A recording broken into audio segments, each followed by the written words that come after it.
Assalamualaikum warahmatullahi wabarakatuh.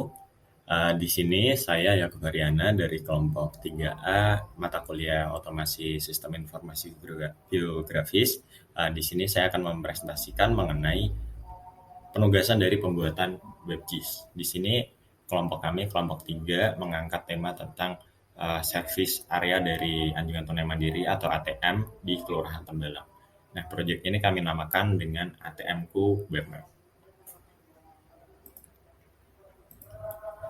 Nah, anggota dari kelompok 3 ini sendiri, yang pertama ada Zahra Hasanah Siregar, kemudian ada Asmirama Aji Chandra, lalu saya sendiri Yakub Haryana, kemudian ada Abimanyu Akbar Wiratama dan Muhammad Nurkolis.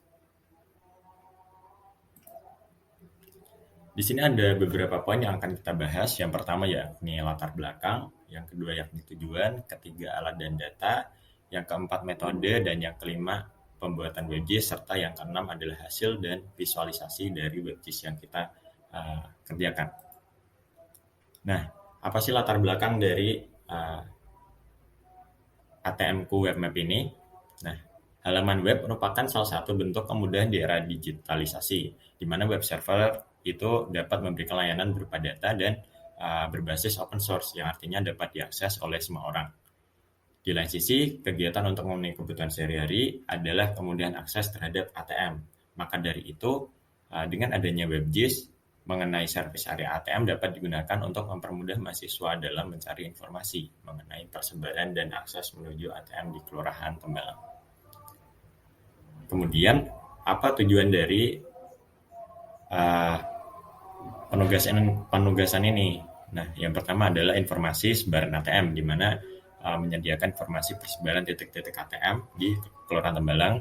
Kemudian yang kedua yakni service area ATM, mengetahui service area dari ATM tersebut. Dan yang ketiga adalah kemudahan dan efisiensi. Dengan WebGIS membuat informasi mengenai ATM ini dapat disebarluaskan dan diakses dengan lebih efisien oleh mahasiswa. Lalu selanjutnya, alat dan data yang kami gunakan dalam pelaksanaan penugasan ini. Untuk alat sendiri ada beberapa software. Yang pertama ada QGIS 3.16 Hanover untuk pengolahan dan analisis data spasial. Kemudian yang kedua ada PostgreSQL untuk penyimpanan data spasial atau database. Selanjutnya ada Apache Tomcat sebagai basis server aplikasi dari web Java-nya.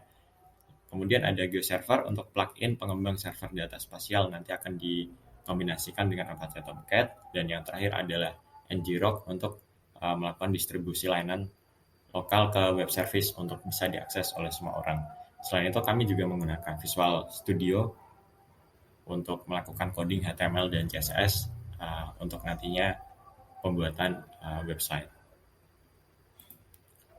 Kemudian ada data yang kami gunakan yakni yang pertama ada ATM, kemudian data cost, selanjutnya ada juga pusat kegiatan, di mana pusat kegiatan ini kami mengambil burjo dan kafe, dan yang terakhir adalah batas administrasi dari Kelurahan Tembalang. Nah, kemudian metode apa yang kami gunakan? Dalam pengolahannya, kami menggunakan metode yang pertama adalah service area, di mana kami menggunakan fitur isochron map untuk memperoleh area pelayanan berdasar luasan metrik. Kemudian yang kedua, kami melakukan scoring dari luasan tersebut menggunakan bobot, kemudian di-overlay dengan titik kos dan pusat kegiatan dari mahasiswa. Semakin banyak titik kos dan pusat kegiatan yang terlingkupi oleh service area, maka skor dari ATM tersebut akan semakin tinggi. Kemudian selanjutnya di sini ada tahapan dalam kami melakukan pembuatan WebGIS.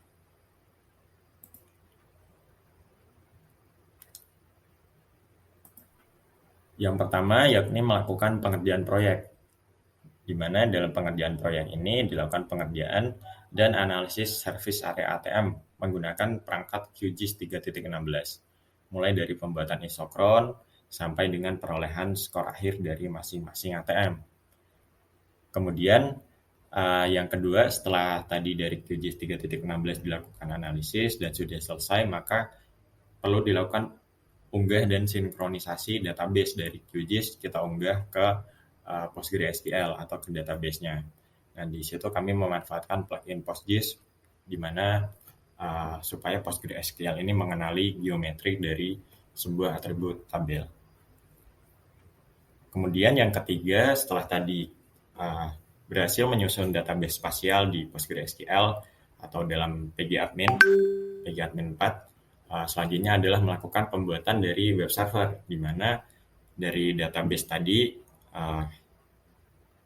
server spasial tersebut ditautkan dengan GeoServer, di mana GeoServer ini kita bisa melakukan upload atau melakukan publish ke dalam server untuk juga dilakukan pengaturan layer dan juga styles dari masing-masing layer. Selanjutnya, setelah tadi kita melakukan uploading dan sinkronisasi di GeoServer, kita perlu melakukan penyusunan map service dan dashboard, di mana dari GeoServer tadi kita menyusun map service menggunakan map store. Nah, kami menggunakan map store dalam bentuk map untuk nanti interpretasi dan penampilan dari mapnya, di mana di situ ada beberapa layer, mulai dari isochron, kemudian skor dari ATM, kemudian juga cost dan juga pusat kegiatan yang ada di peta tersebut. Nah, selain itu juga ada dashboard, di mana dashboard ini kami menampilkan beberapa grafik atau chart. Selain itu juga menambahkan beberapa fitur lain seperti teks, kemudian juga tabel atribut, dan sebagainya. Lalu setelah map service atau map dan dashboardnya sudah selesai, bisa dilakukan pembuatan web page atau halaman web, di mana dalam pembuatannya kami menggunakan Visual Studio untuk melakukan coding HTML dan juga CSS. Nah, di dalam HTML tersebut dilakukan embedding peta dari Map Store yang sudah kita bikin sebelumnya, sehingga peta yang kita interpretasikan dalam dashboard atau map di Map Store bisa ditampilkan dalam halaman web yang kelompok kami buat melalui embedding peta. Kemudian setelah itu dilakukan distribusi dari web tersebut yang sudah selesai, dilakukan distribusi secara online menggunakan perangkat lunak Ngrok, di mana Ngrok ini memungkinkan suatu port lokal untuk dapat diakses secara online, sehingga tidak hanya di komputer dari server itu saja, tetapi orang lain yang mengakses server tersebut dapat menikmati dan juga menampilkan apa peta yang sudah kita buat. Nah, di sini ada sedikit tampilan mengenai peta yang kita buat. Next. Dan yang terakhir di sini ada hasil dan visualisasi dari peta yang sudah dibuat, di mana di sini ada beberapa halaman seperti halaman landing page yang tadi terlihat. Kemudian ini ada di halaman map, di mana kita masuk ke dashboard. Kemudian selanjutnya juga ini ada tampilan dari map yang sudah kita embed ke dalam HTML. Nah, di sini juga ditambahkan beberapa halaman lain seperti latar belakang, tujuan, kemudian juga anggota dari kelompok. Nah, mungkin itu untuk hasil dan visualisasi dari pekerjaan yang sudah dilakukan oleh kelompok 3. Terima kasih untuk perhatiannya. Sekian dari saya yang kebagian mewakili kelompok 3. Mohon maaf apabila ada kesalahan dan kekurangan. Wassalamualaikum warahmatullahi wabarakatuh.